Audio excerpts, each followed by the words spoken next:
To solve this system of differential equations, first change it to a matrix form, and you want to find the eigenvalues of it by writing down the eigenvalue equation.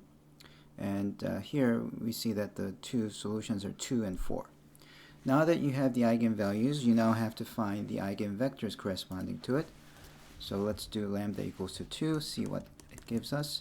That means 2 minus 2, 0, 2, 4 minus 2 times this eigenvector AB has to equal to 0, 0.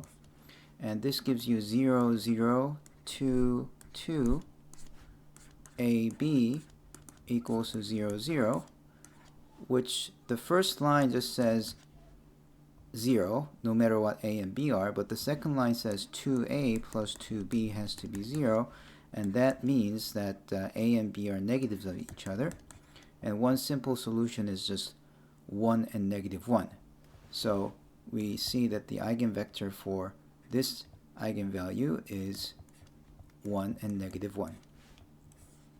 Let's do another one for the other eigenvalue we found. Lambda equals to 4 gives you 2 minus 4, 0, 2, 4 minus 4 times AB equal to 0, 0, and that gives you negative 2, 0, 2, 0, AB equals to 0, 0, and this time you just get negative 2A plus 0B equals to 0, which forces A has to be 0. Okay, and you can see that if A is 0, regardless of the value of B, you do satisfy this eigenvector equation.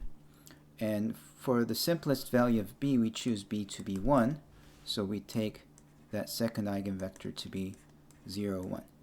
Remember, any eigenvector's multiple is again an eigenvector for the same eigenvalue, so when you solve this eigenvector equation, you have many possible solutions, and your goal among them is to find the simplest one, and I found the 0, 1 to be the simplest solution to this eigenvector equation.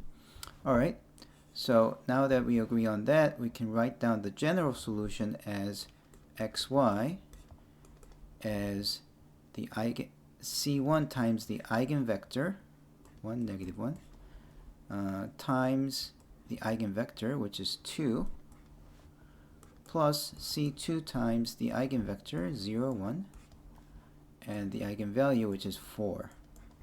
So that's the general solution.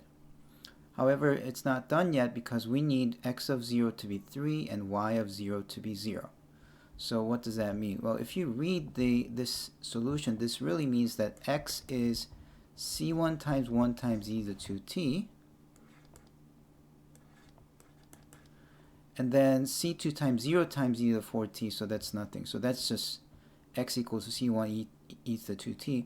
Now if you read off the values of y, and then it's y equals to C1 times negative 1, so it's negative C1 times e to the 2t plus C2 times e to the 4t.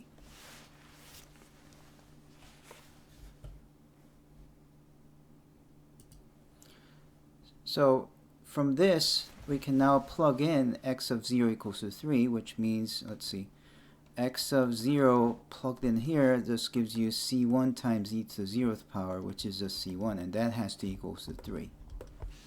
And y of 0, if you plug in 0 in here, you get negative C1 e to the 0th power plus C2 times e to the 0th power, which is negative C1 plus C2, equals to 0. That's what's requested, and because C1 is 3, we see that negative 3 plus C2 equals to 0.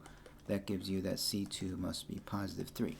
So the answer would be x of t equals to 3 times e to the 2t, whereas y of t would be negative 3 e to the 2t plus 3 e to the 4t.